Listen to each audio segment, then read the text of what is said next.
16 ஜனவரி 2026 புதுக்கால முதல் வாரத்தின் வெள்ளி நற்செய்தி வாசகம். மார்க் எழுதிய தூய நற்செய்தியிலிருந்து வாசகம். அதிகாரம் 2, இறை வசனங்கள் 1-12 முடிய. இயேசு மீண்டும் கப்பர்நகூமுக்கு சென்றார். அவர் வீட்டில் இருக்கிறார் என்னும் செய்தி பரவிற்று. பலர் வந்து கூடவே வீட்டு வாயில் அருகிலும் இடமில்லாமல் போயிற்று. அவர் அவர்களுக்கு இறை வார்த்தையை எடுத்துரைத்துக் கொண்டிருந்தார். அப்பொழுது முடக்குவாதமுற்ற ஒருவரை 4 சுமந்து அவரிடம் கொண்டு வந்தனர். மக்கள் திரண்டிருந்த காரணத்தால் அவரை இயேசுவுக்கு முன் கொண்டு வர இயலவில்லை. எனவே அவர் இருந்த இடத்திற்கு மேலே வீட்டின் கூரையை உடைத்து திறப்பு உண்டாக்கி முடக்குவாதமுற்றவரை படுக்கையோடு கீழே இறக்கினர். இயேசு அவர்களுடைய நம்பிக்கையை கண்டு முடக்குவாதமுற்றவரிடம், மகனே, உன் பாவங்கள் மன்னிக்கப்பட்டன என்றார். அங்கே அமர்ந்திருந்த மறைநூல் அறிஞர் சிலர், இவன் ஏன் இப்படி பேசுகிறான்? இவன் கடவுளை பழிக்கிறான். கடவுள் ஒருவரே அன்றி பாவங்களை மன்னிக்க யாரால் இயலும் என உள்ளத்தில் எண்ணிக்கொண்டிருந்தனர். உடனே அவர்கள் தமக்குள் இவ்வாறு எண்ணுவதை இயேசு தம்முள் உணர்ந்து அவர்களை நோக்கி, உங்கள் உள்ளங்களில் இவ்வாறு எண்ணுவது ஏன்? முடக்குவாதமுற்ற இவனிடம் உன் பாவங்கள் மன்னிக்கப்பட்டன என்பதா? எழுந்து உன் படுக்கையை எடுத்து கொண்டு நட என்பதா? எது எளிது? மண்ணுலகில் பாவங்களை மன்னிக்க மரண மகனுக்கு அதிகாரம் உண்டு என்பதை நீங்கள் அறிந்து கொள்ள வேண்டும் என்றார். எனவே அவர் முடக்குவாதமுற்றவரை நோக்கி, நான் உனக்கு சொல்கிறேன், நீர் எழுந்து உன்னுடைய படுக்கையை எடுத்துக்கொண்டு உனது வீட்டுக்கு போ என்றார். அவரும் எழுந்து உடனே தம்முடைய படுக்கையை எடுத்துக்கொண்டு எல்லோரும் காண வெளியே சென்றார். இதனால் அனைவரும் மலைத்து போய், இதை போல நாம் ஒருபொழுதும் கண்டதே இல்லையே என்று கூறி கடவுளை போற்றி புகழ்ந்தனர். ஆண்டவரின் அருள்வாக்கு. கிறிஸ்துவே உமக்கு புகழ். இயேசுவில் பிரியமான அன்பு சகோதரமே, இன்றைய நாளில் இறைவன் உங்கள் ஒவ்வொருவரையும் ஆசீர்வதிப்பாராக. இன்றைய நாளில் நீங்கள் ஜெபிக்கப் போகின்ற அனைத்து கருத்துக்களுக்காகவும் திருப்பலியில் நான் மன்றாடி ஜெபிக்கின்றேன். இறைவன் உங்களுக்கு தேவையானதை தக்க நேரத்தில் அளிப்பார் என்ற நம்பிக்கையில் இந்த நாளை அவரிடத்தில் ஒப்புக் கொடுப்போம். பிரியமானவர்கள், இன்றைய நற்செய்தி வாசகத்தை பார்க்கின்ற பொழுது தடைகளை தாண்டும் நம்பிக்கையை மார்க் நற்செய்தியால் நமக்கு அளிக்கின்றார். முதலாவதாக இயேசு கப்பர்நகூமுக்கு இருக்கிறார். ஒரு வீட்டில் இருக்கின்ற போது அங்கே வரை பெரிய கூட்டமாயிருந்தது. எந்த இடத்திலும் இடமே இல்லாமல் இருந்தது. எந்த ஒரு சூழ்நிலைக்கு மத்தியில் இயேசு வந்திருக்கு என்று உணர்ந்து அவரிடம் சென்றால் தங்களுடைய நண்பருக்கு குணமளித்தல் கிடைக்கும் என்ற நம்பிக்கையில் 4 நபர்கள் ஒரு முடக்குவாதமுற்றவரை கொண்டு வருகிறார்கள். அங்கு பெரிய தடையை பார்க்கிறார்கள், கூட்டம். இன்று நம்முடைய வாழ்க்கையிலும் பல கூட்டங்கள் இருக்கிறது.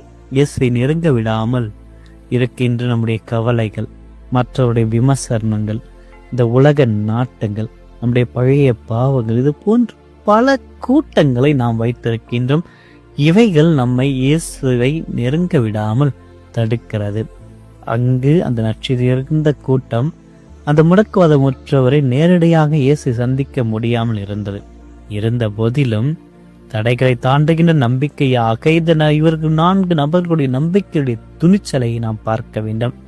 வழக்கமான வழியில் செல்ல முடியாத பொழுது ஒரு விசித்திரமான முடிவு எடுக்கிறார்கள். வீட்டினுடைய கூரையை பிரிக்கிறார்கள். அந்த மனிதரை இயேசுவுக்கு முன்பாக இறக்கிறார்கள். அதில் இருக்கின்ற அந்த விடாமுயற்சி. உண்மையான நம்பிக்கை என்பது தடைகளை தாண்டி தளர்ந்து போகாது. அது மாற்று வழிகளை தேடுகிறது.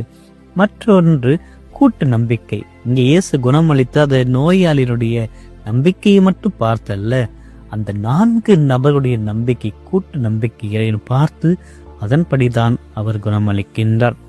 ஆக நாம் மற்றவர்களுக்காக பரிந்து பேசுகின்ற பொழுது அவர்களுடைய தேவைகளை நாம் சுமப்பவர்களாக மாறுகிறோம். ஜெபத்தாலும் உதவியாலும் மற்றவர்களை இயேசுவிடம் கொண்டு சேர்க்கின்ற ஒரு நண்பர்களாக இன்று நாம் இருக்கிறோமா என்று சிந்தித்து பார்ப்போம். அவ்வாறு நாம் ஆண்டவர் இயேசு நண்பராக மற்றவர்களை இறைவனிடத்தில் கொண்டு வருகின்ற நபராக மாறுகிற பொழுது இன்னும் அதிக அளவில் இறைவன் ஆசீர்வதிக்கின்றார்.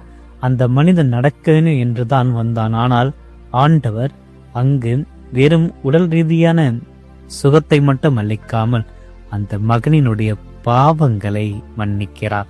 உடல்நலத்தை விட ஆன்ம நலமே முக்கியம் என்று இறைவன் உணர்ந்து அவருக்கு உடல்நலத்தையும் அளிக்கிறார், ஆன்ம நலத்தையும் அளிக்கின்றார். ஆன்மீக முடக்குவாதத்தையும் இறைவன் அவருக்கு குணம் அளிக்கின்றார். அந்த மனிதனுடைய கால்களை குணமாக்குவதற்கு முன்பாக அவருடைய இதயத்தில் இருக்கின்ற பாரத்தை இறைவன் நீக்கி அவனை புதிய மனிதராக்குகின்றார்.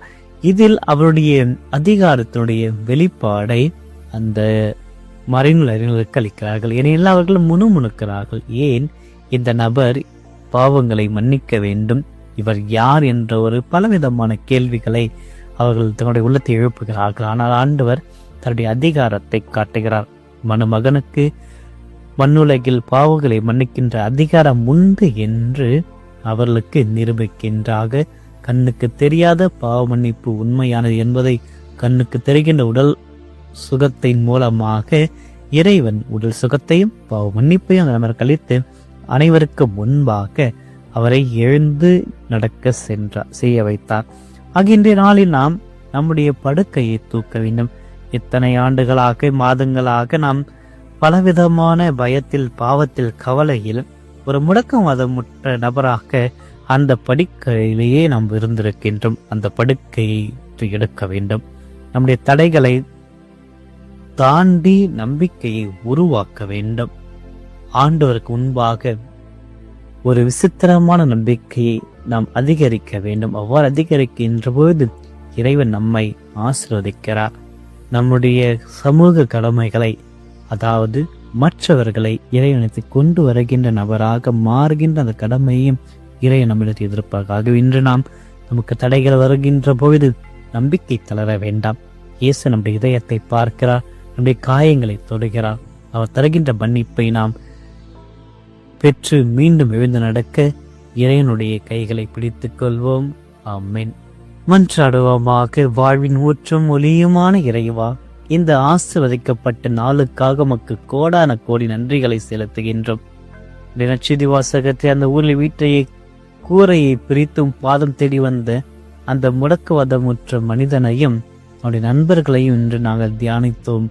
அவர்களுடைய பாடங்கள் இன்று எங்கள் ஒவ்வொருவரையும் உம்மிடத்தில் வருவதற்கான சூழ்நிலையை உருவாக்கி இருக்கிறது. அதற்காக நமக்கு நன்றி கூறுகிறோம். ஆண்டவரை எங்களுடைய நம்பிக்கையை உறுதிப்படுத்தும். அந்த 4 நபர்களும் இருந்த விடாமுயற்சியையும் தடைகளை கண்டு அஞ்சாத துணிச்சலையும் எங்களுக்கு தந்தரலும். பல நேரங்களில் கவலைகள், பிரச்சனைகள் மற்றும் பிறரின் விமர்சனங்கள் என்னும் கூட்டங்களில் எங்களை உம்மிடம் வரவிடாமல் தடுக்கின்றன. அத்தகைய நேரங்களில் பின்வாங்கி போகாமல் தடைகளை தகர்த்து உமது பாதத்தை பற்றி கொள்ள உறுதியான விசுவாசத்தை எங்களுக்கு அளித்தரலும். எங்களுடைய ஆன்மாக்களை நலமாக்கும். மன்னிக்க முடியாது என்று எவரும் இல்லை என்பதை உமது செயல் மூலம் உணர்த்தினீரே.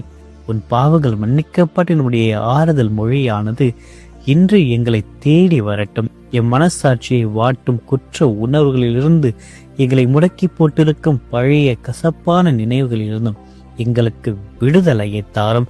எங்களுடைய உடல்நலத்தை விட உம்மோடு இணைந்திருக்கும் ஆன்ம நலமே மேலானது என்பதை நாங்கள் உணர செய்தரலும்.